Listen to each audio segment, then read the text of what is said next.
Party people! Welcome once again to the Party of One podcast, where the gaming table is always set for two. I am your host as always, Jeff Stormer.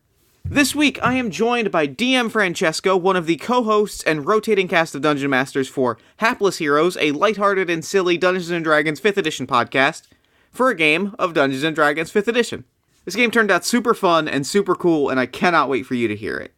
That said, before we dive in real quick, a quick reminder that I'm going to be at a ton of conventions in November, and you should totally come hang out with me, because I'm great. Specifically, I'm going to be running some playtests of a game that I'm working on at Metatopia from the 2nd to the 5th of November in Morristown, New Jersey. Then the following weekend, I'm going to be at a Catacon, that's the 10th to the 12th of November in Dayton, Ohio. I'm going to be running Worldwide Wrestling, Inspectors, and Cat, a little game about little heroes. Those are all going to be super fun as well. Then finally, the 16th to the 19th, I'll be in Philadelphia, Pennsylvania for PAX Unplugged. That's going to be really exciting, because I'm going to get to sleep in my own bed for that weekend. I can't wait. So you should totally join me for any or all of those cons, because they're all going to be super goddamn fun. As always, you can learn more about the cons that I'm going to, as well as Hapless Heroes and more, down in the show notes. Whew. And with all that said, let's throw it over to me in the past, so that he can get started with the show. Take it past me. Thanks, future me. This week I'm sitting down with DM Francesco. Francesco, thank you so much for coming on Party of One. Thank you so much for having me. I'm honored to be here. So, before we dive into this week's game, why don't you take a moment and tell the audience at home anything you'd like them to know about, any cool podcasts you're a part of, projects you're working on, that sort of thing. Okay, so I thought long and hard about how to condense what I do or what our podcast is about in a few short words and found it impossible to do so. So I'm going to do my best to keep this brief. I am the co-host and one of the DMs for the Hapless Heroes podcast. We are an actual play D&D 5th edition comedy podcast with rotating DMs and a story that we're kind of world building on the fly. You know, in between really solid role playing, there's also a lot of fourth wall breaking, hilarious banter, and it's like one of my favorite things to do in the world is just to play D&D and like make people feel like they're sitting at a table with us. So now I'm just happy to be a part of another awesome role playing podcast. Like it's just it's a great community and it's just a great time. It is my favorite thing in the whole world is podcasting and playing role playing games. I love it to death, and I'm super happy to get to do it with you right now because we are about to play Dungeons and Dragons 5th edition. How's that for a segue? I'm pretty happy with that one. So, yeah, this week we are playing Dungeons & Dragons 5th edition, so why don't you take a moment and introduce us to your character this week? All right, so I have a penchant for playing short characters that having their names and everything about them rife with alliteration. So I am playing Callum Clodhopper. He is a forest gnome artificer, gunsmith. He's invented among many of his inventions, because he's a very famous, well, at least like somewhat famous inventor. Level 10, I figured, you're probably pretty well known at this point, right? He's got a patent or two to his name, yeah. Right. And he's been on the hunt with his mechanical companion. It's essentially a polar bear, but a construct of it, Sir Barrington. Some people out there might understand that reference.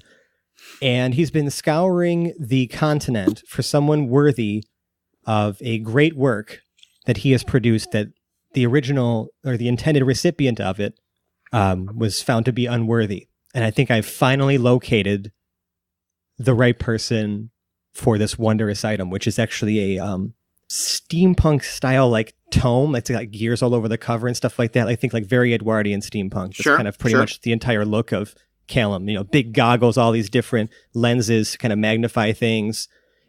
Giant cannon of some kind of metal on his back. He's barely able to support its weight. Mm-hmm. And this tome essentially is like it automatically records what you speak into it and preserves it, without paper. So you're able to recall any information that you've learned, spoken, seen, heard at the drop of a dime. Okay. Or the drop of a copper piece, so to speak. And the original recipient for this was a mage, but Callum learned he was a horrible, horrible necromancer and decided that this type of device should not be put to evil use. So he took the money and skipped town. Okay. So, our story begins. You have skipped town, you have headed north, you laid low, you stuck to Main Street merchant roads and, like, places where merchant caravans were traveling. Right. You laid low, you headed north, you landed in the town of Caldris. Caldris is a big industrial port city. It's where a lot of riverboats come in and out of, both of the like shipping variety, but also of the sort of leisure gambling variety. It's just a place where these big steamboats come in and out of. So it's a city where Callum feels at home. You know what I mean? Like, you get there and you're like, yeah, this is my scene. Yeah, I'm feeling really at home right now. You start to poke around a little bit. You lay low for maybe a day or two. But after a while, you start to, like, talk to people. You start to maybe let loose a little bit. And why don't you make me a roll? This will probably be wisdom, or if you think there's a good information skill that you could be rolling on. Just to sort of get a handle on, like, somebody that might be the right fit for this particular tome that you're trying to sell off. Why don't we try, like, maybe history? I think it's more like intelligence, right? Yeah, kind of gauging history's a good one. area. Yeah, give me a history roll. I'll say the DM to figure this out is pretty easy. I'll say a 12 gets you the information that you need, and a 15 gets you some extra stuff. I'll do you one better. I got a 23. Okay, perfect. Okay, so you're asking around, you're talking to a few different, like, tavern patrons. There's a few area adventurers. You kind of fall in with some engineers, right? Like siege engineers from the town guard. They're in charge of building the town ballista, which is this huge crossbow that they use to ward off, invading tribes. You get in with a few of them, and you start talking about the tome, and one of them, a gnomish woman, perks up and she says, "Oh yeah, Old Man Gearsworth would be all about that. Yeah, he was, he's huge into, like, mechanics and building things and engineering and gadgetry, and I tell you, I think he would really appreciate it, and that town would really appreciate it. But there's sort of a hesitation in her voice that's a little bit... She's kind of almost forcing herself to be kind of excited about the prospect of Old Man Gearsworth getting this tome. Can I roll an insight to see, like, if this is, like, beyond, like, normal excitement, like almost like there's, like, there's more to this than just excited? Yeah. Roll me an insight. This is going to be opposed. This is going to be an opposed roll. I'm going to oppose her, I guess, bluff versus your insight. Okay, well, my insight was terrible. So I have a 6. Okay, great. So to your ears, she genuinely sounds excited because she ended up getting a 16. So to your ears, she sounds really excited, except that there's still something in her voice, that something about her telling you to go to Old Man's Gearsworth with this tome isn't hitting your ear right. You could make another action to try and, like, get to the bottom of it if you wanted, or you could just head straight to Gearsworth Manor, which is the proverbial house on the hill. It is creepy mansion on the hill on the outskirts of town. She kind of points you in the direction, and we get a really great pan-over shot to this old mansion, and it's at night, the moon is high in the sky, we see the mansion, lightning crackles. Oh, yeah, picture perfect. I feel like it's so inviting. I feel like with Callum's insight, with me being as low as it was just now, I feel like he would just take her for her word. Like, he's excited to make this sale. Like, this is what he lives for. It's like to make awesome things and then share them with people for lots of money. Okay, so cool. He's going to, like, thank her profusely, like, and I love doing a gnome voice. It's like I feel like I pull it from, like, Craig from South Park. If you remember Craig. He's going to say, thank you so much for the information. I will make haste over to Old Man Gearsworth's mansion. Thank you. Thank you so much. She she's like, no, thank you. You are going to be doing... And she kind of looks distantly. She looks like at the mansion, but also kind of past the mansion. She's like, you're going to be doing all of us a great favor. And Great. Really, when you sell the book to Old Man Gearsworth, please come back and, like, tell us that it's okay, or that it went well, I guess is what I mean. Tell us that it went well when you get over there. Great. That doesn't sound suspicious at all. I will definitely do that. So, you hail a carriage. Actually, can I just ride Sir Barrington up there? Yes, you can. You ride Sir Barrington up this winding Main Street road. You get to the gates, and they were at one point finely wrought iron or steel. Like they are at one point they were elegant and refined and decorative and, beautiful. But that time has long passed. The gate is twisted and old and rusted, and you kind of get up to it, and Barrington sort of pokes at the gate, and it just sort of swings open with this creaking back and forth. And it doesn't quite swing open, because that implies that it's sort of smooth. It sort of jerks, this herky-jerky kind of forcing open, and it squeaks and squeals, but the gate opens without a problem. You head inside, and the gardens are overgrown and slightly rotten. The leaves are sort of blackened and brown and malnourished.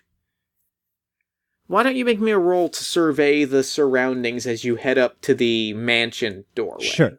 Sure. And as I'm rolling this, like, I feel like Callan would be the kind of guy to, like, pull out, like, something from his, like, because he's got, like, a bag of holding that he crafted himself.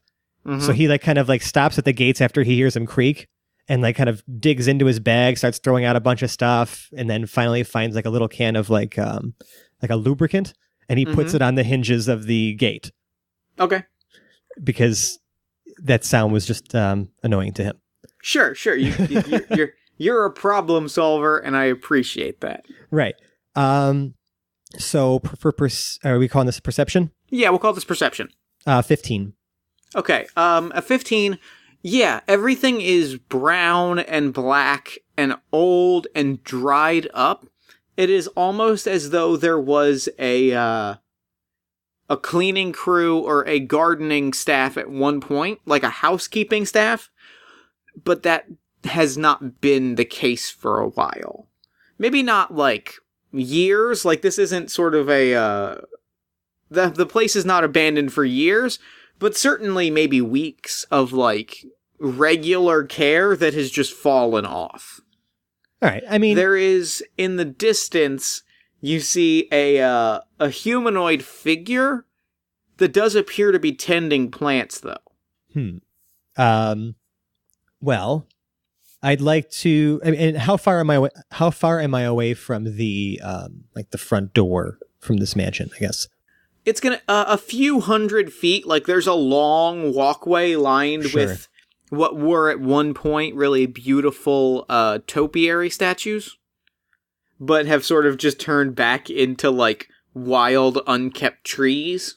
But, like, a few hundred feet along this winding walkway, this winding walkway. So it would be a little bit, and it would be about as far to go off the walkway into sort of the garden area to see this figure. So, do you want to visit the figure, or do you want to go inside? I'd probably try the front door first. Like, I'm here to make a sale. Mm-hmm. So I feel like my first priority is to try to establish contact. Because, like, I mean, I'm getting a little weirded out at this point. Like, I think, it's like, is someone even home? Like, it doesn't look like there's even anybody, like, tending to this place. Like, I wonder if, like, someone just sent me off, like, on like they were just, like, making fun of me or something like that and just sent me off somewhere that's abandoned. You know what I mean? So, like, I'm kind of getting a little frustrated. So I'm going to, like, kind of just have Sir Barrington take me up to the door. I'll dismount, kind of give him a little pat on the head, get a little servo whir, from as he's nodding his head. And I'm going to just kind of knock on the front door. The door, you hear the knock on the inside create just the hugest echo throughout the mansion. The door is thick and old and wooden and dusty. There's a knocker on it that is it is a gear that has a big knocker on the end of it. It is a gear-shaped knocker. Aha. I mean, my curiosity is piqued, that's for sure. But if there's no one that answers the door... Make me an insight roll for that. Sure. As you knock on the door, you wait a second, and then give me an insight roll. It's a modified 20. Okay, perfect. You knock, and you, Callum, specifically, hear this in a way that, maybe somebody else without your particular skill set, without your background in engineering, would not have heard. You knock for a second, and nobody seems to answer, and you feel like you're waiting around, and just when you start to think, I should probably leave, is when you hear, gears grinding. Okay. And, starting to grind with a certain degree more of, momentum. They're starting to gain momentum, but they're also... You can hear this with your engineer's ear. The gears are grinding, they're rusted, they're old, they're kind of sticking together a little bit. So did it almost sound like this started after I knocked? Yes. Which is why I'm going to ask you, make me a dexterity saving throw. All right. That's going to be an 18. Okay, perfect. You, like I said, you hear things turning just in time from that gear-shaped knocker, you see, the hole open a little bit, and just in time for that crossbow bolt to come flying through the knocker, you duck out of the way, and it flies off into the air behind you. Oh my god. Or goodness. So I'm going to pick myself, dust myself off, and be like, well, that's a very rude way to welcome someone to your house. And I'm going to... try to because where's because I'm maybe 2 feet 10, 2 foot 10. I'm really short.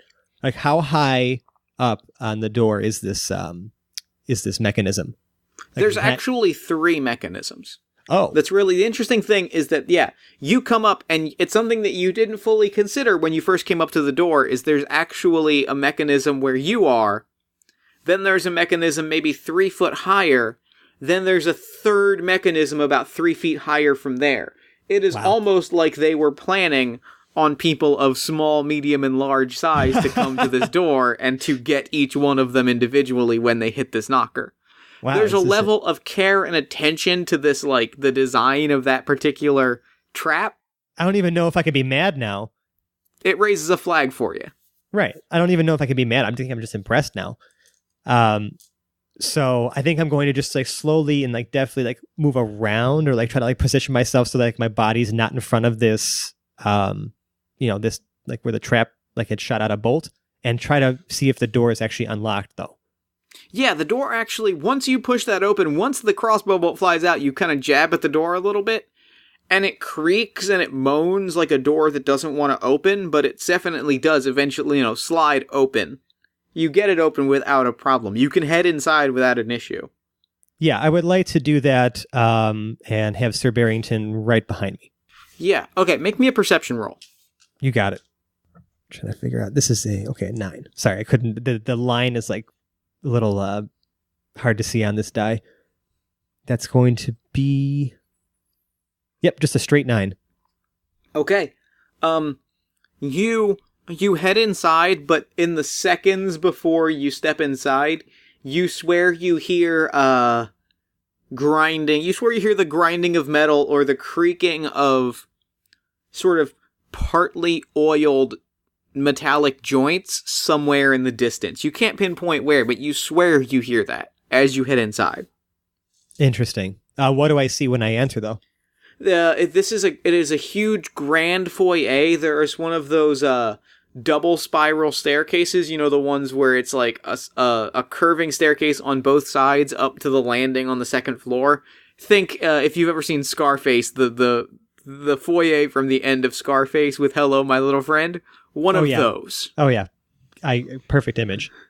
There are suits of armor, but like partially constructed, something that you would recognize as like semi-completed automatons are sort of standing throughout the hallway, like chunks of gears and wires. They're missing legs or arms or heads. None of them are complete and none of them are moving, but they're all kind of like just put where maybe statues or ceremonial suits of armor would be in a traditional house. There are these sort of half-built suits of armor or half-built automatons. I feel like I'm thinking to myself, like, man, if this place was like a little more cleaned up, like I feel like I could live here.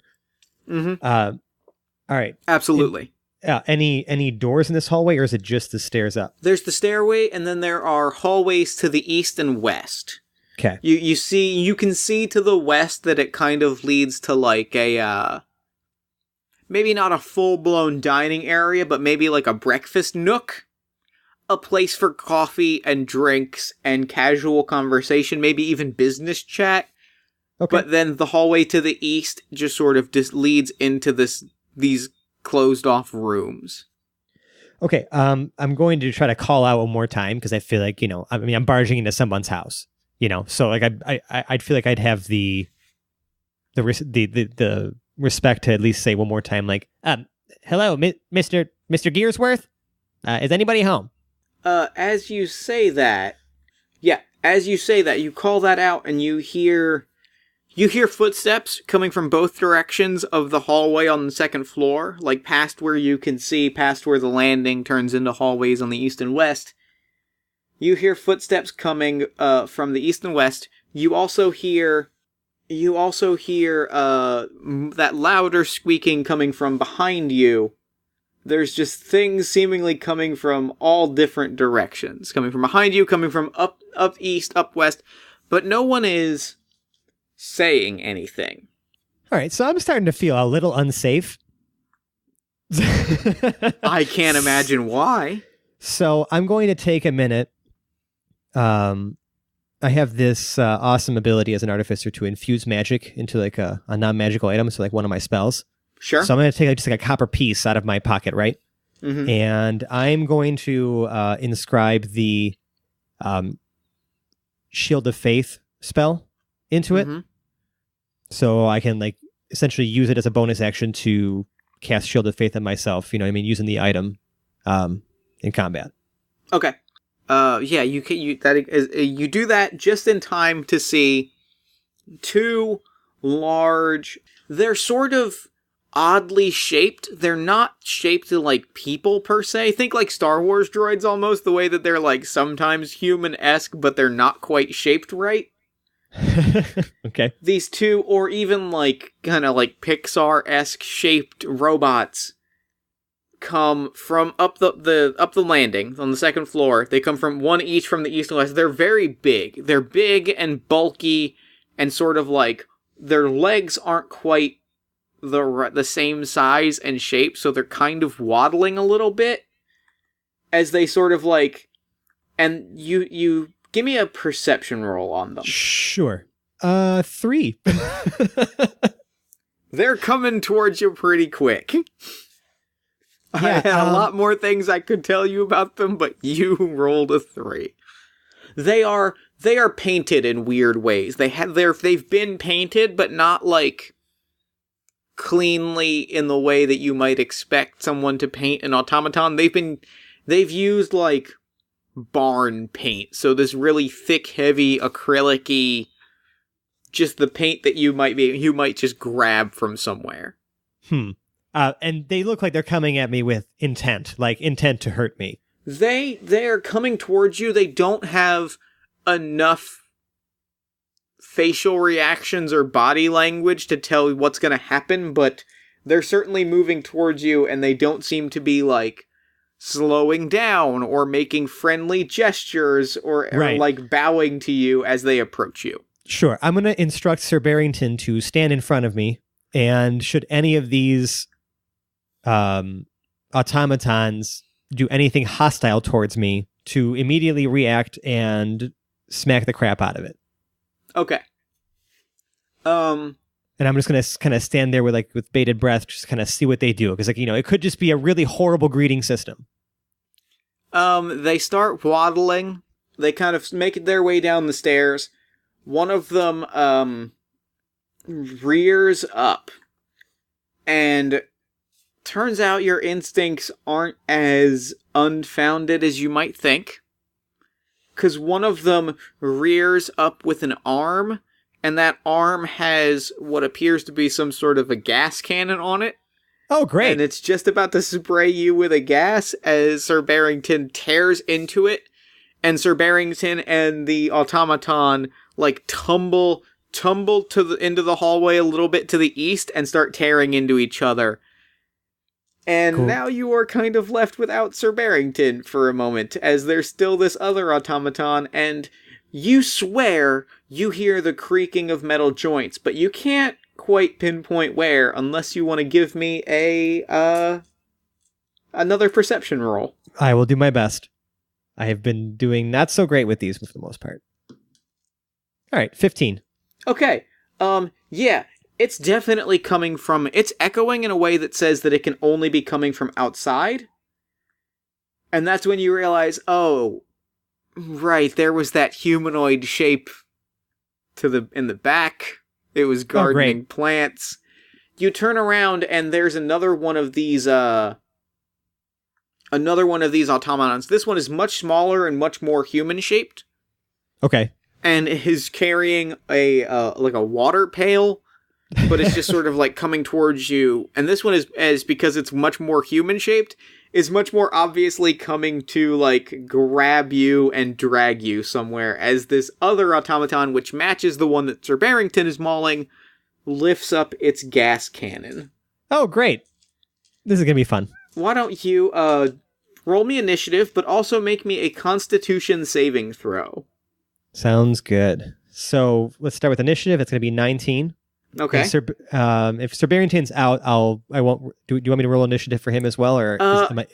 No, I think we'll leave him out for this combat as he proceeds to tear apart one of these. So he'll be fine at the end of the combat, and then one of these monsters is going to go away. Gotcha. Okay. So I got for my Constitution saving throw a 25. Perfect. Effortless. You know all of the right things to do to avoid getting choked out by this paralyzing gas. You put your shirt up over your mouth. You're sort of breathing into the fabric. You're covering from the most direct breaths of it. This probably isn't your first time dealing with some sort of noxious gas from a machine malfunction. From a murderous robot. Yeah. Yeah, this probably isn't your first murderous robot rodeo. Yeah, great. Well, it's good. It's good. Well, I know exactly what to do with murderous robots. All right. Well, you are going first, so why don't you tell me what you're going to do? So I'm going to pull out my thunder cannon. Okay. So it's like this, it's like one of those cannons that you kind of hold underhanded, right? So you have these two big handles on the top, and it's got this long cannon barrel that's kind of see-through with tempered glass in the center. You can see these gears whirring up, and it's kind of sort of creating this blue electrical energy as it's whirring up. Mm-hmm. And I'm going to flip a switch on the side of it to Monger mode, and I'm going to fire a thunderous blast at the one with the gas cannon. Okay. It's going to be a 22 to hit. Effortless, yeah. Yeah, it's metal, right? It conducts electricity. You smell the smoldering metal. You see it start to lose its shape as it starts to melt a little bit. Roll me that damage. Okay, so with Monger, right? It's a ridiculous amount of damage, but I have to spend a bonus action to reload this thing. Okay. It's 2d6 plus 3 piercing, and then an additional 4d6 thunder damage. Great. So it's going to be, that's a lot, 14 piercing damage, and 10 thunder damage. Okay. So, yeah, go ahead. Oh, is there more damage coming? No, that's it. Okay. that's ridiculous. Great. So the thing is still standing. Okay. But it is definitely, you have blown away what I'm going to say is that much damage and that much effect, you have blasted off its arm that had the gas cannon on it. It's fantastic. Spinning around on its heels a little bit.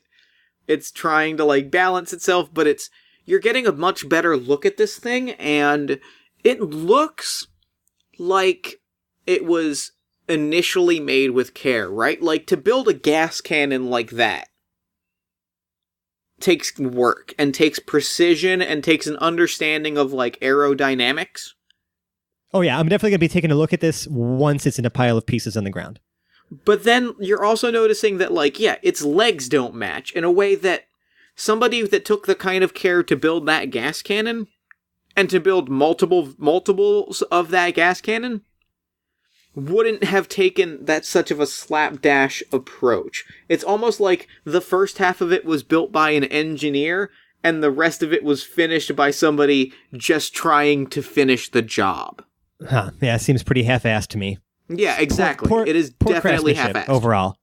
Now, are either of these two like engaged like in melee range with me, or do I have an opportunity to move a little bit?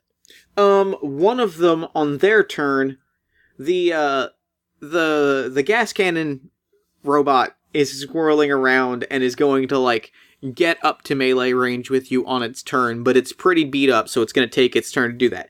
The other one is going to get up to melee with you. Is at melee with you because you didn't quite notice it. Because you didn't notice it before, the other one is definitely at melee. Well, I'm definitely not going to be able to move then. I don't want to like provoke an attack of opportunity or anything like that. So I'm just going to use my bonus action to reload the thunder cannon. Okay. Yeah, this one is going to make an attack on you. Okay.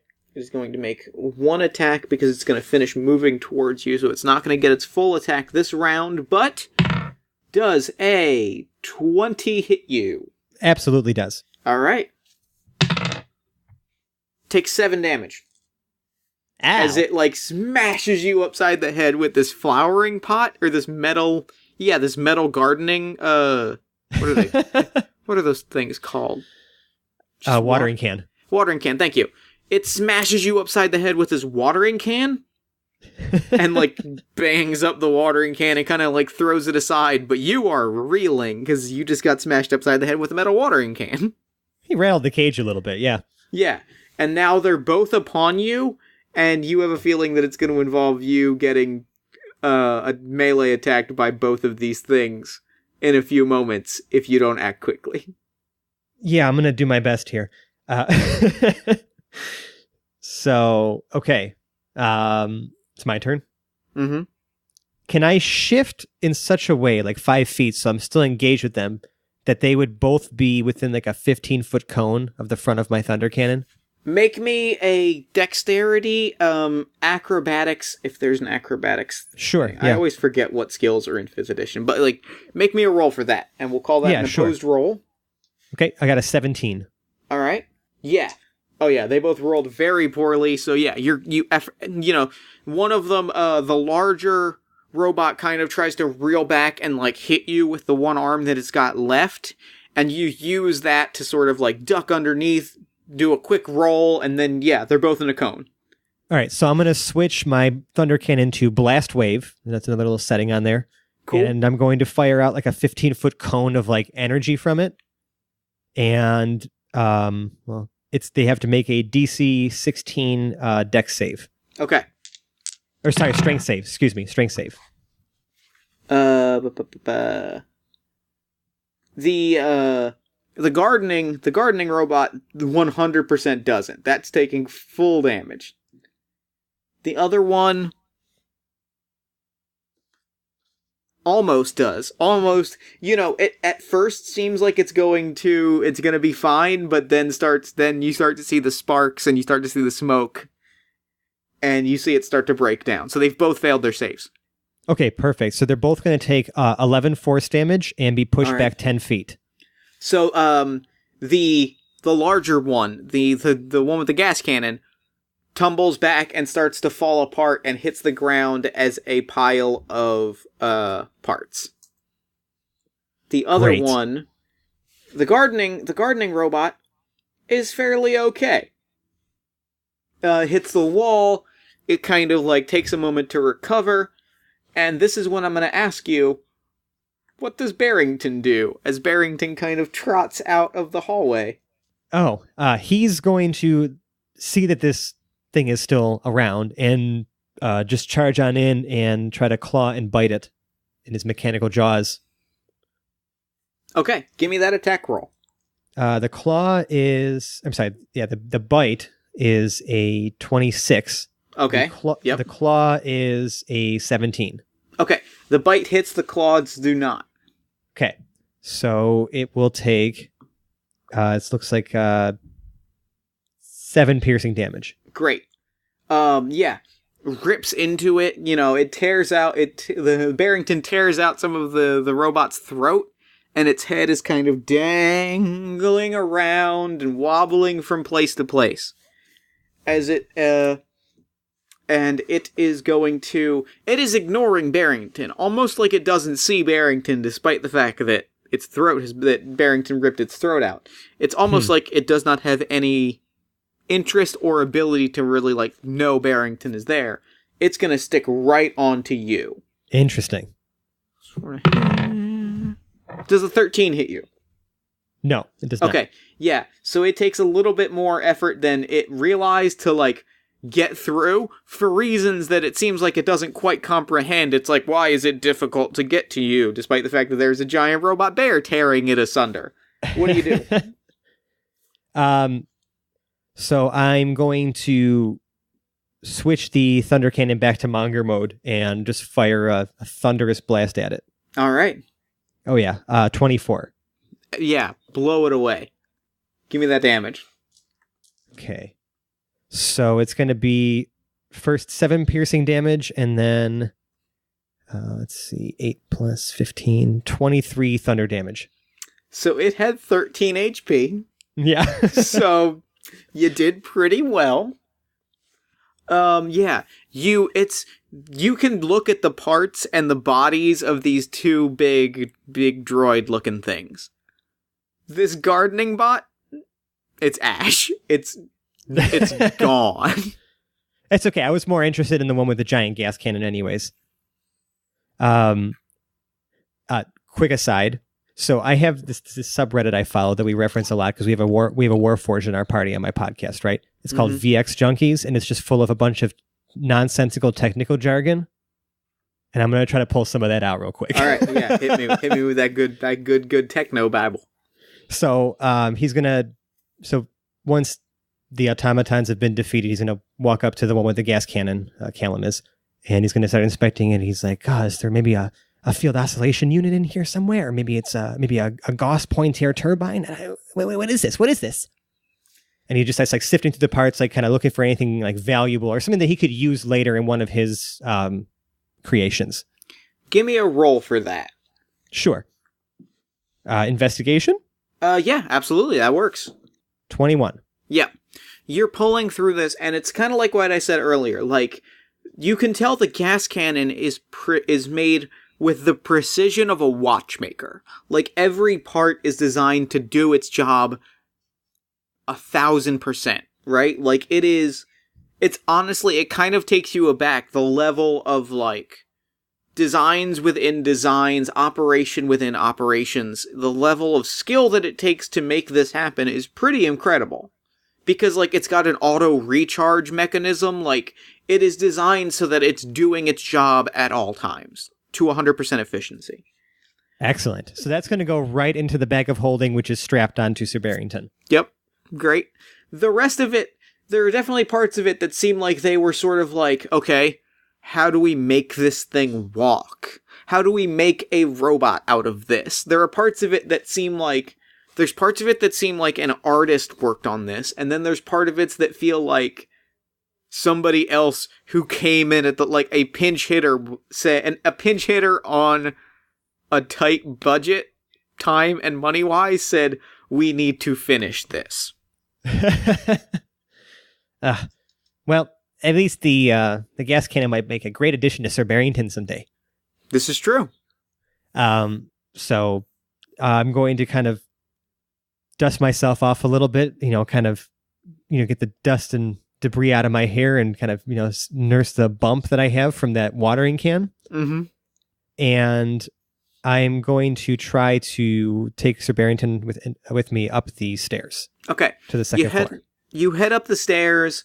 There are, as you're walking the stairs, they creak and they cry. The carpet is, every step you take, there's a little dust cloud. It feels old. Everything just feels old in a way that, like, these machines don't. Like, these machines are cutting edge and feel like someone that has paid attention to trends, and they feel upkept. You know what I mean? Like, they feel repaired. Sure. But this house is empty and musty and old, and something doesn't feel right. Oh, I wouldn't have guessed from the crack of thunder before and the ominous, suggestions. Yeah, right? Something just feels weird about this. Oh, yeah, I can't imagine what it is. So you get up the stairs, right? And you look around, and there's more of these half-finished automatons, like, on pegs, basically, or on stands. And everything, you're looking at them, and the craftsmanship on the half-finished models is incredible. It matches with the gas cannons and all of that. And there are bookshelves upon bookshelves, and some of the books are dusty in a way that implies that they haven't been touched in a long time. Some of them are sort of hastily put on the shelves in ways that doesn't match with the alphabetical order, almost like they've been ripped off the shelf and hastily put back on. Oh, that's driving me crazy already. Yeah, right? And there's papers scattered on the floor. It seems like there's been a lot of commotion for a place that also seems like no one has lived here in a while. I start thinking of weird hypotheses to myself, I wonder if the machines took over and things like that. I guess I'd like to say, were there any other outlets from this study area? There's, you're seeing a few different rooms, but they're all empty and they're all kind of matching with that theme of a lot of studies and a lot of observatories or conservatories. There's a lot of academic type rooms. Whoever lived here lives here. It has to be lives here, right? Whoever is here, because that's the only possibility, why else would they send you here, is an academic, and is an academic in a lot of fields, and is obviously really accomplished, because there are degrees on the wall, and there are college busts. There's a lot of academia in the air. Interesting. I'm like I said, my curiosity has been piqued since I arrived at the front door. I'd like to maybe start inspecting the bookshelves. I feel like no creepy mansion is complete without, especially if it's from a mad inventor or spellcaster of some kind. I feel like there's got to be something of use on these bookshelves. Got to be. Make me an investigation roll. Sounds good. Oh yeah, 26. Yeah. Oh yeah. You're pulling through these, and they're all about engineering and planar theory stuff. This is one person's mansion, but the libraries here feel like they belong to a university library. There's no way that one person spent this much time learning about noble bloodlines, but also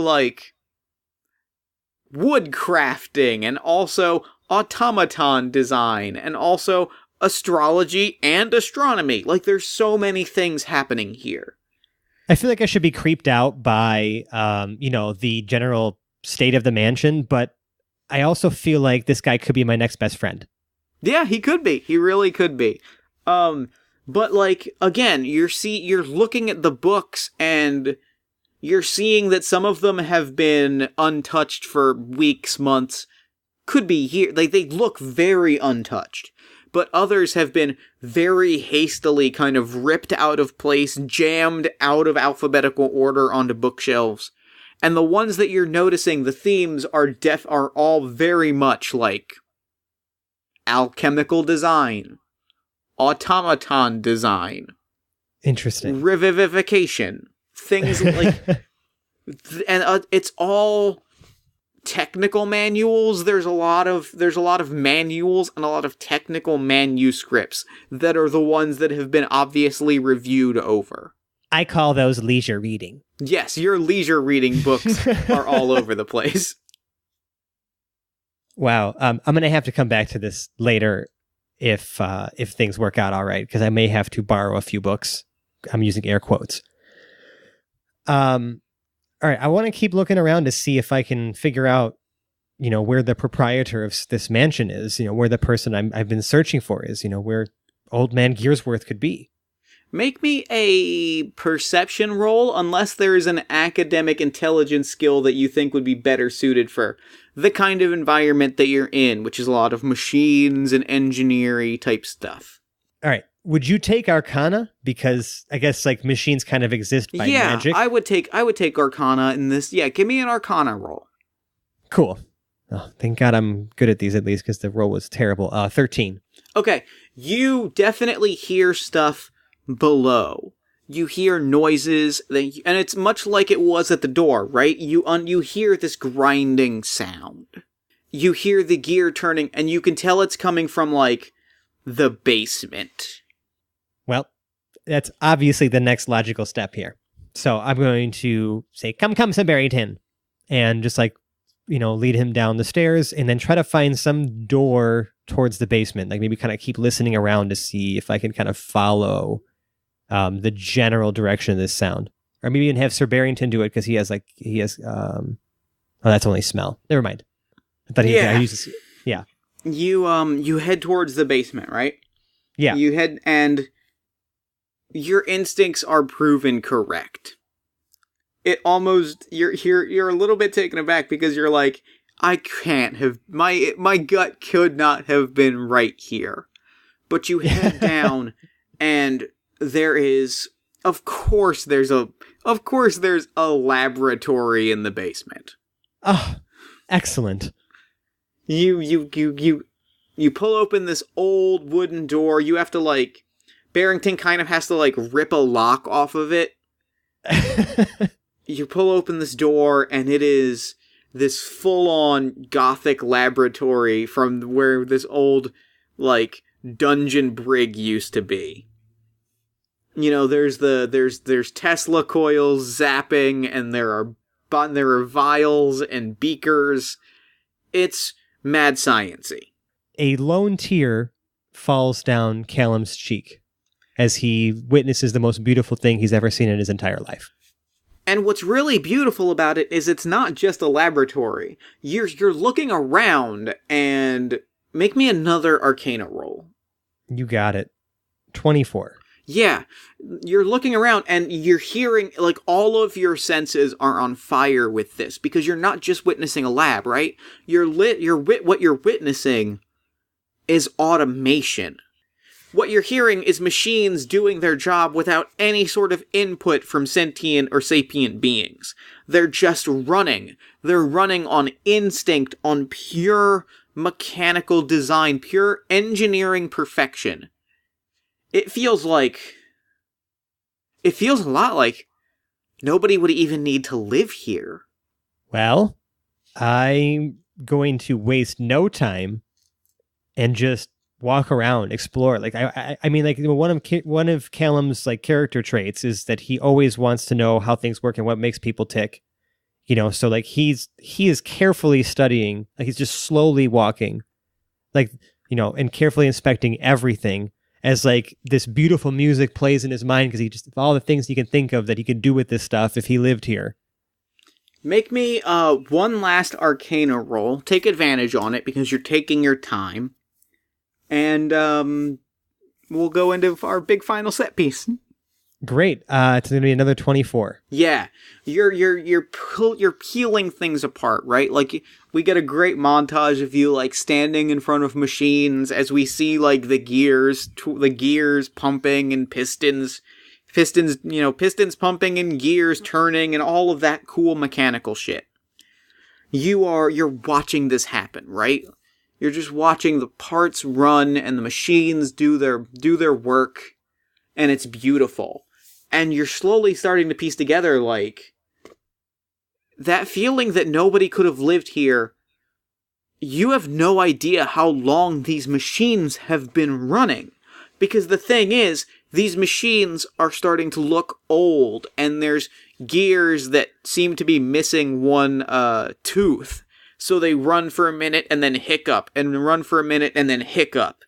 And pieces, like, you're looking at old belts that are spinning, and they're old, and you're seeing, like, wear marks on them. These have been running for a long time without any sort of maintenance. But they've also been they've been overclocked. A thing that you notice is they've been distinctly designed to run at a higher speed than they were designed to run. You know, you have an eye for that. Interesting. I wonder why. Yeah, you wonder why, and then you kind of come to sort of the center, or not necessarily the centerpiece of the lab, because, like, it's definitely off to the side, but what appears to have become the new centerpiece of the lab. And it's an automaton assembly line of sorts. There are machine arms putting arms onto machines, but they're sort of just working. They're not working well. Like, you know how that automaton with the gas cannon was sort of poorly made at a point? Yeah. Now you see why. Because this assembly line is just sort of like patching stuff on. It's like, all right, we're done. All right, we're done. And it's sort of just shoving them along this conveyor belt. Well, that explains things. Interesting. Well, I'd like to figure out what's also controlling these things, or, like, you know, where they're getting their instruction set from, so to speak. Because obviously they do not seem to be very friendly to me, and I would like that to stop. I would really prefer not to be dodging gas and watering cans all day. So as you're looking at this assembly line, and as you're wondering that, you hear footsteps behind you. 3 pairs of footsteps. Oh boy, I'm going to spin around real quick. You spin around just in time to see... You can safely assume that this is not Old Man Gearsworth. The odds that Old Man Gearsworth was what would be called what you as an engineer or an artificer know as what is called a flesh golem is slim. The odds that Gearsworth was a flesh golem are slim. But okay, the flesh golem is wearing a lab coat and carrying a clipboard, and there are 2 of these sort of the ones like the gardening robot. There's 2 more of those behind him. And he kind of stops and he's looking at you, and the 2 assistant robots start to move, and he puts a hand up and they stop. And the 4 of you are just, or the 5 of you, because there's Barrington, the 5 of you are just very still for a moment. What do you do? I'm going to first exclaim, like, oh my, by the 9 hells, what is this thing? And then just sort of like calm down for a second, take a breath, like, once I realize I'm not being attacked just yet. Mm-hmm. And I'm going to just like kind of grip the handle of my thunder cannon and be like, what are you? The flesh golem, he starts to stand up. He kind of like adjusts his posture because he struck a very defensive pose. He's got a hand up to sort of tell his assistants, don't move. He composes himself a little bit. You see that he's wearing a beat up old tie. And he adjusts the tie and he kind of like presents himself. And he looks at you, and he's very tall. You know, flesh golem, they're like 8-9 feet tall.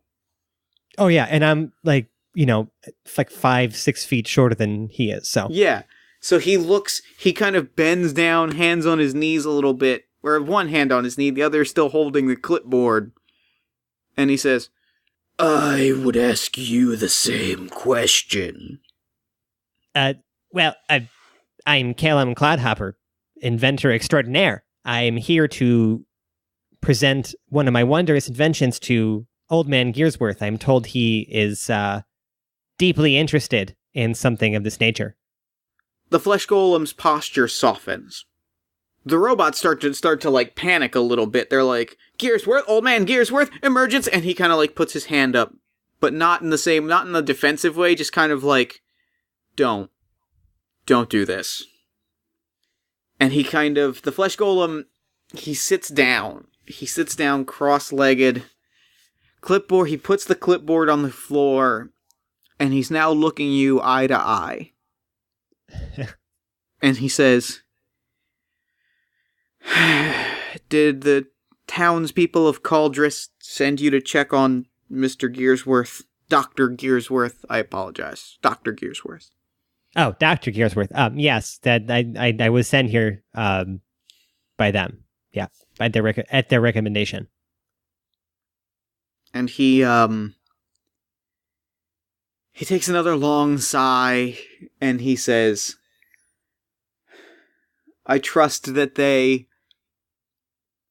jovially asked you to stop back in and tell them how the job went.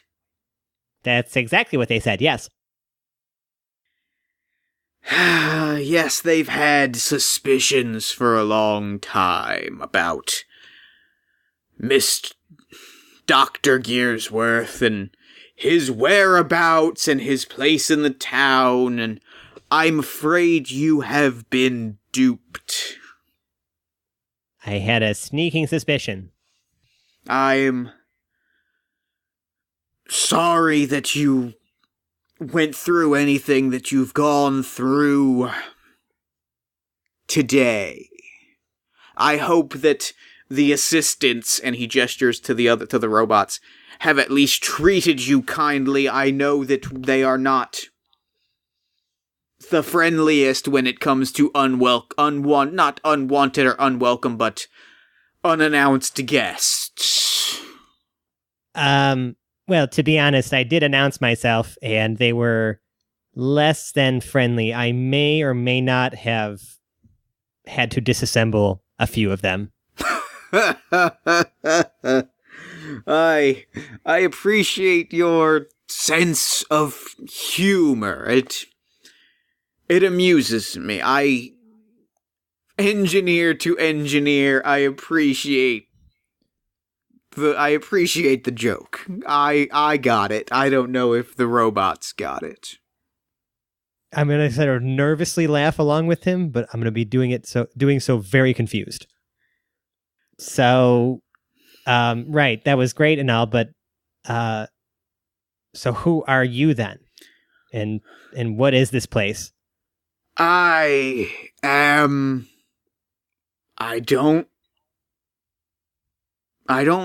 have an answer to that, honestly. I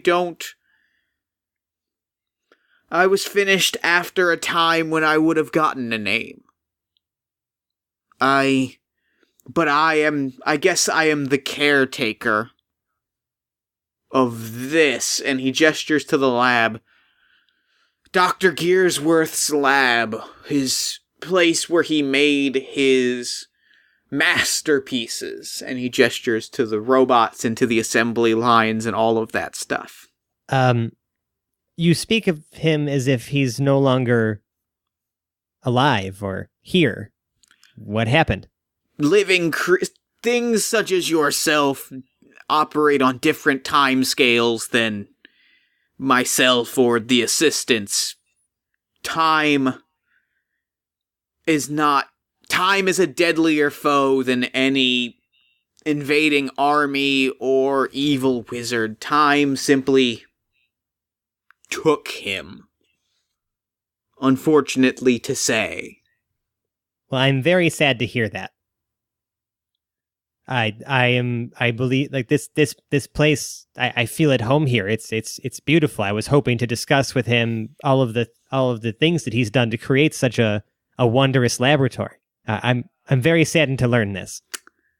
That was maybe the precise wrong thing to say.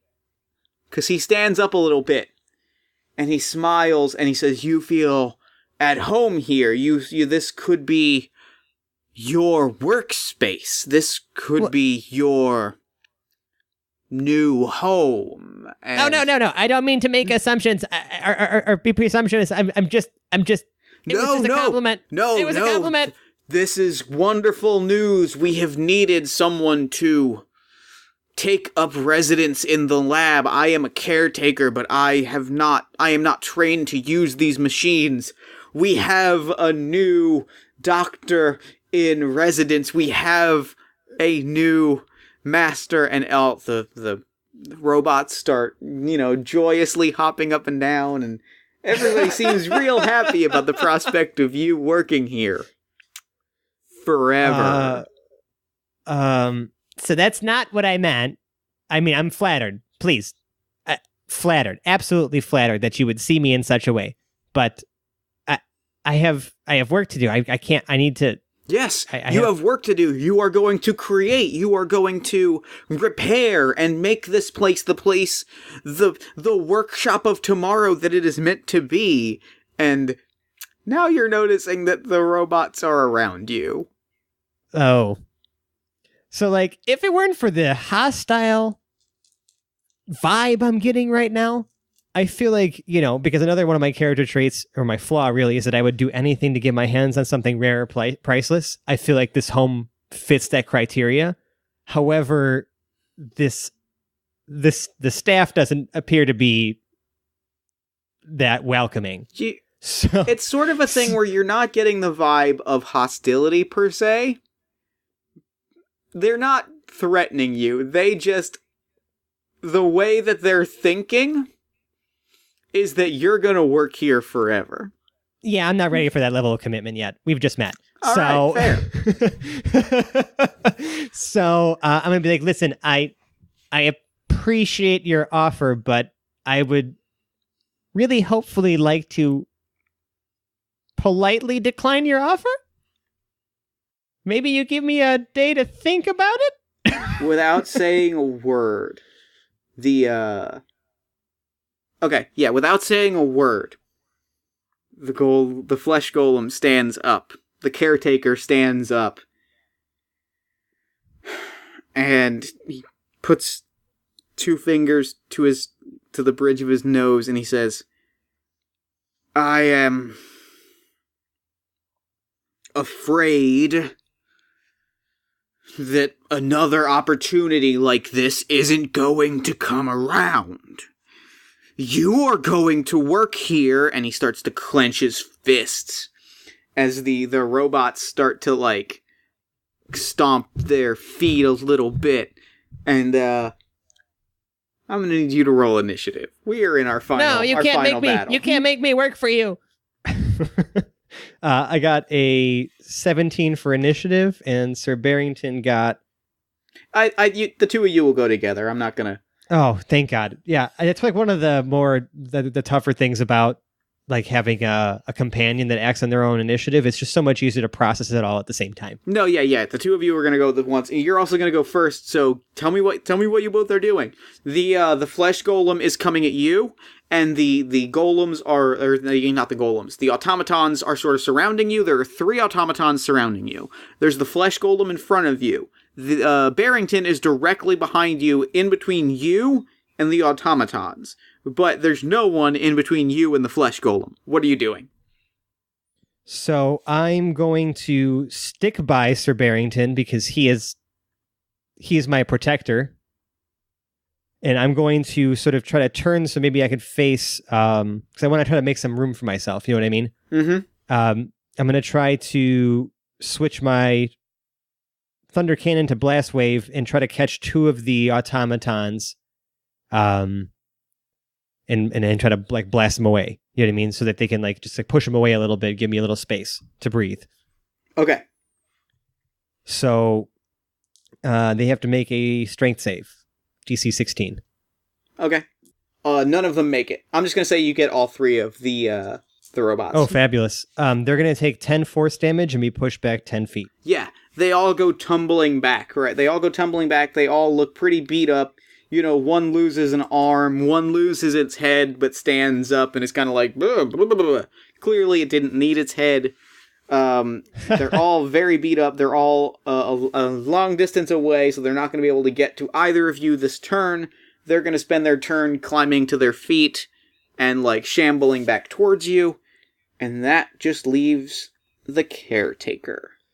Which is, I'm going to instruct Sir Barrington to attack the crap out of him. All right. Give me that attack. So the bite is a modified 20, but the claw, I think, is going to miss with an 11. Nope, they both hit. They all hit. Oh, thank goodness. So first, the bite is nice 13 piercing damage. Okay. And the claw is 13. That's great. Yeah, 13 slashing damage. Okay. Yeah. Barrington tackles the caretaker and starts ripping, and there's old, rotted, like, coagulated blood spurting and drizzling and dripping and falling out in globs as he is gross. He's punching and headbutting Barrington. Believe I get a mult. So on his turn, 2 slam attacks. Does an 11 hit Barrington? No, it just misses. Great. His AC's 12. Yeah. Yeah. So he's punching and headbutting and Barrington, and, like, you see his hands breaking, but he does not flinch because he feels no pain. So he's, like, breaking his hands on this metallic monster, and the two of them are just brawling it out. What are you doing? Well, those automatons are still up and around, but I think I'm going to try to finish off the person in charge of all this, because hopefully these things will, like, stop their assault or something. You know, that's my train of thought, at least. So I'm going to switch my Thunder Cannon to Monger mode and make just a thunderous blast against him. Okay. My question for you. Uh-huh. Does your Monger mode, is that a particular type of damage? So it does piercing and thunder damage. 2d6 piercing and 4d6 thunder. Okay. Yeah. Okay, great. Roll me that. Roll me all that. Roll me those damages, but tell me those numbers separately. Well, first thing, I guess I should probably figure out if it hit. I think I did with 15. Yeah. Right? Yeah. Right. Okay. So the piercing damage is going to be 8. Okay. And the thunder damage is going to be, that's a lot of high numbers. That's great. Good. I'm very happy that those are a lot of high numbers. 25. Okay. You blast it. And chunks of flesh fly away. But the lightning crackles on it. And, like, you see it running through the various, like, circuits and the bolts on its neck. Because, of course, it has bolts on its neck. Come on. It's like Frankenstein. Come on, of course. Right. The bolts in its neck are crackling, and you see wounds starting to patch up and heal. Oh, no. Yeah. What have I done? What have I done? You healed it for a lot of damage. That's so cruel, man. That's so cruel. Why do you think I asked if it was lightning damage? Okay. Okay, well, fair enough. That's okay. We'll find our way through this. So what is Barrington up to? Barrington is going to do some stuff. So he's going to just continue to try to rip away at this golem and probably go for the same spots he just ripped apart before. Yeah. So for the bite, that is a nat 1. I knew it was going to happen at some point. I mean, I named my podcast The Hapless Heroes, and then we have like a nat 1 for our logo, and I feel like it just follows me everywhere now. It would do that. Okay, so the bite got a nat 1. Yep, but the claw's a 23. Yeah, that hits. That definitely hits. And claw's going to be 12 slashing damage. Okay. Yeah, Barrington is ripping into it. The robots get to you. Does a 14 hit you? It does not, actually. I'm wearing a breastplate. Does a 16? It sure does. Okay. It matches. Great. Take 5 damage. 5 bludgeoning damage. Okay, I'm okay. Yeah, one of them just smashes, one of them, like, cracks you upside the head in the same spot, so it's real tender. But they've gotten up to you, so now next turn they're all gonna get to multi-attack. Meanwhile, Okay. the caretaker, newly empowered by absorbing that electricity, is going to lay into Sir Barrington. Does an 18 hit Barrington? Absolutely does. All right, take. Okay, give me some d8s. Oh no. Take 7 damage. Not too bad. So now all these things are on top of me, so I'm going to try something here. Look at my spells. I'm actually going to point at the flesh golem, and I'm going to cast the enlarge reduce spell, and I'm going to choose the reduce option. Okay. So he's going to reduce by 1 full size. He has a disadvantage on strength checks, and his weapon damage is minus 1d4. I'm going to let you repick this, and I'm going to tell you that as an engineer, you know that a flesh golem is immune to any spell or effect that would alter its form. Oh, my worst nightmare. Well, in that case, I'm going to cast enlarge on myself. And I'm going to become 1 size larger. So now I have advantage on strength checks, and I get do plus 1d4 weapon damage. And I'm just going to start. I'm going to try to kind of cone blast wave the automatons. So they have to make strength saves. Okay. Oh wait, no, I can't. I can't do that in the same round. What am I talking about? That's an action. I cast the spell on myself. I'm big now. Okay. I'm not trying to cheat here. So 2 of them get you. 2 of them hit you. You're going to take 12 damage as they're beating you down. Okay, less okay, but I'm still okay. What is Barrington? We did not take Barrington's action. Oh, no, we didn't. It's okay. Whatever. It's all in the same 6 seconds it's happening, right? So Barrington's going to still continue to lay into this flesh golem because it seems like I'm not going to do a whole lot of good against him. The claw is, 14 and not nat 20, but modified 20. Okay, yeah, they both hit. Okay, not as great on the damage that time. Claw is only going to be 7 damage. The bite is going to be 11. Piercing and slashing. Okay. Yeah, it's looking pretty beat up now. Okay. The robots are gonna slam you with their multi-attacks. The flesh golem's gonna get 1 good hit on Barrington. The flesh golem gets 1 good hit on Barrington for 20 damage. Ooh, yeah, like a whole bunch of parts start flying off of him. He's not looking really good. And I'm like, no, Mr. Barrington, Sir Barrington, I love you. But then I kind of mutter, like, I can always make another one. Mm-hmm. Fair. That's fair. Valid. A valid point. All right. Well, still, I'm going to be upset about this, and I'm going to try to blast these fools again. Okay. Or I'm going to try to blast these automatons now that I've enlarged myself. Yeah. So they have to make DC 16 strength saves. Okay. One of them makes their save. Okay. So all but one take 8 force damage and are pushed back 10 feet. The other one doesn't take any damage and remains where he is. Okay. So you blow the 2 of them away. They scatter into parts. What is Barrington doing to our flesh golem friend? Hopefully going in for the kill. Because that thing is scary. I think they're both going to hit 15 and a 16. Yep. Claw and bite. Okay. So claw is 14 and the bite is 12 damage. Okay. The flesh golem's real beat up, still standing. In fact, oof. Oh boy. He starts to go berserk. So now he's okay. This is good. This works out even better. I wasn't sure what berserk means, but this is going to be fun. So he actually Barrington grabs him and throws him a little bit. He stands up and he's just throwing haymakers. He tears apart that other automaton in a murderous rage.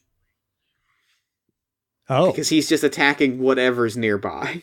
With a preference for objects smaller than himself, which you and Barrington are now the same size as this large flesh golem, so he just goes for the smallest thing, which was this automaton. The automaton is now torn to shreds. It is now your action and Barrington's again. Okay, so, well, I'm going to have Barrington try to run in there first and hopefully, not get torn apart. All right. And again, same 2 attacks. These are way worse though. A 12 and an 8. So the 8 is the claw, the 12 is the bite hits. Okay. And he gets bit for 9 piercing damage. Okay. And man, like I am not trying to electrocute him again because that did not work out so well. Sure. But so I'm going to actually put the lever into the middle. So I'm using just the straight thunder cannon. Okay. Because that way I'm only doing piercing damage. Like I'm not putting it into like overcharge, like monger mode. Right. And now I know. Now, see, I was always wondering why they separated all those. I was like, well, this is an objectively better attack. Why wouldn't they just like make that your attack now? And it's like, oh, right, because things actually like thunder damage. Yes, sometimes. some things do that. So good thinking, Wizards of the Coast. I'm going to shoot a regular thunder cannon at it. It's going to be an 18 to hit. That definitely hits. So I'm going to roll the extra d4 because I'm enlarged. And that's going to be 14 piercing damage. He's not down yet. Oh my gosh. He's close, though. This guy. He's close, though. He's going to give one final charge. Well, I mean, I guess he's all meat and no armor, so it's like, you know, it's a lot to get. There's a lot to get through there. He's going to hit the both of you with one good shot each. Oh, yeah. Awesome. I have a response to that, too, but we both take the damage first. Yeah. You're going to take 16 damage. Ooh. Oh, and Barrington is going to take 24 damage. Sir Barrington, no! He shatters to pieces of like scrap metal and screws and gears and servos and magical whirring gizmos and falls apart. I hate this. Sir Barrington, no! Another single tear will fall down Callum's other cheek, as this is now also the worst day of his life. Mm-hmm. Until he builds them again. It's going to take a lot of time and money, but... Well, luckily there's a lab literally right here. Well, in that case, the reaction that he was going to perform is not going to happen because Sir Barrington is dead. So I'm in an absolute fury. I'm going to take very careful aim with my thunder cannon and fire one hopefully devastating blast at him. Okay. How's that for posterity? Nat 20. Done. Yeah, you don't even need to roll. He's gone. You blow him away. I feel like that was. I feel like if you were here next to me, I just like as soon as I saw it, I was just like, oh my god, like this is like if there's any time for this to happen, this was for Sir Barrington. This was for him, man. All right. Epilogue. You walk back to town a few days to a week later. You ride Barrington 2. How does Barrington 2 look different from Barrington 1? What's the one thing that's like notably different? Well, if I took the time to rebuild him while I was in this laboratory, I absolutely attached that gas cannon to him. So there's a big... So Barrington 2 has the big gas cannon in his mouth, but it always kind of juts out a little bit like a machine gun. And it's just kind of sticking out of its mouth. It's always open. So It's okay. You ride Barrington into town. The townsfolk... Yeah, The woman in the bar asks you, so, Gearsworth, was it, is he, Yeah, I took care of it. I'm going to be honest. I don't appreciate being lied to, but I think everything's going to work out just fine. And I feel like there's like this like little thought bubble appearing above Callum's head, and he's just thinking about all the different ways he's going to utilize that mansion and figure out how to make sure that he can legally acquire it as well, so that no one comes knocking and bothering him as he just completely takes over this amazing laboratory he just found. She looks upset at the implication that things were wrong and that people's fears about Gearsworth were true. But as you kind of walk back to the lab, she kind of watches you go and she's like, he's not Gearsworth, but he'll do. Better to have someone in there than no one. It's okay. I'll take care of them. I'll make them cool stuff. If they got the money to pay for it. And that's game. Oh, dude, that was a lot of fun. That was super, super fun. I'm really happy with how that turned out. I loved how that boss battle turned out. That was really, really good. Yeah, you couldn't, it was perfect. I would absolutely do it again. Oh, that was great. Francesco, thank you so much for coming on Party of One. This was a great game. Jeff, thank you so much for having me. I'm humbled and honored to be here. So, real quick, before we wrap up the show, where can people find your work online? So our podcast is called Hapless Heroes. We're on all major podcast aggregators, iTunes, Google Play, Stitcher, all that stuff. You can also find us on Twitter. We're at Hapless Heroes. If you're not a social media person, then you can even shoot us an email or haplessheroes@gmail.com. We love to engage with our audience. If you guys listen to our show, if you like it, like submit names for us to like put into our campaign. We're like just trying to create a bucket of NPC names to just read off, and credit our audience members are coming up with like ridiculous and wacky names for characters in our story. Like, check us out and let us know what you think. We look forward to having you as part of our audience. And thank you, Jeff, for having me and like giving me this opportunity to play this game with you. Oh, thank you. This was so much fun. This was really, really fun. Now I'm going to throw it over to me in the future so that he can wrap up with the show. Take it, future me. Thanks, past me. And thanks again to Francesco for coming on to the show. That game turned out really fun. I'm never 100% sure when we play Dungeons & Dragons if it's going to like turn out fun or not, but that episode turned out really well and I'm happy with it. Be sure to check out Hapless Heroes at haplessheroes.podbean.com or follow them on Twitter at twitter.com/haplessheroes. Then while you're on Twitter, follow this show at Party of One Pod, then head over to Facebook and like us at facebook.com/Party of One Podcast. If you really enjoyed the show, consider giving us a nice iTunes review, a social media shout out, or a word of mouth recommendation. All of those things help us find new listeners and achieve bigger, better, and cooler things. If you really want to support the show, consider backing us on Patreon at patreon.com/Party of One Podcast. Patreon dollars help pay for equipment fees, hosting costs, and convention appearances, and Patreon backers get access to bonus audio, mini podcasts, and interviews. If you want to hear more from me, consider checking out All My Fantasy Children, the podcast in which Aaron Catano, Saez, and I take your listener prompts and turn them into beautiful, thriving, vibrant role-playing game children. You can find that at allmyfantasychildren.com. Party of One is produced and edited by Jeff Stormer and Jen Frank. All music for the show comes from the song Infinite Lives by Mega Ran featuring the D&D Sluggers. If you'd like to inquire about advertising rates coming onto the show, or you went to New York Comic Con this weekend and you want to tell me about it, because this is actually the first weekend in like a decade that we didn't go, and like I'm kind of curious to hear how it went for people, you can email me at partyofonepodcast@gmail.com. And that's it for me. Until next time, thank you so much for listening. Remember to fight the forces of fascism every single day. Remember that self-love and self-care are radical and defiant acts of resistance. And as always, party on. Never gonna die.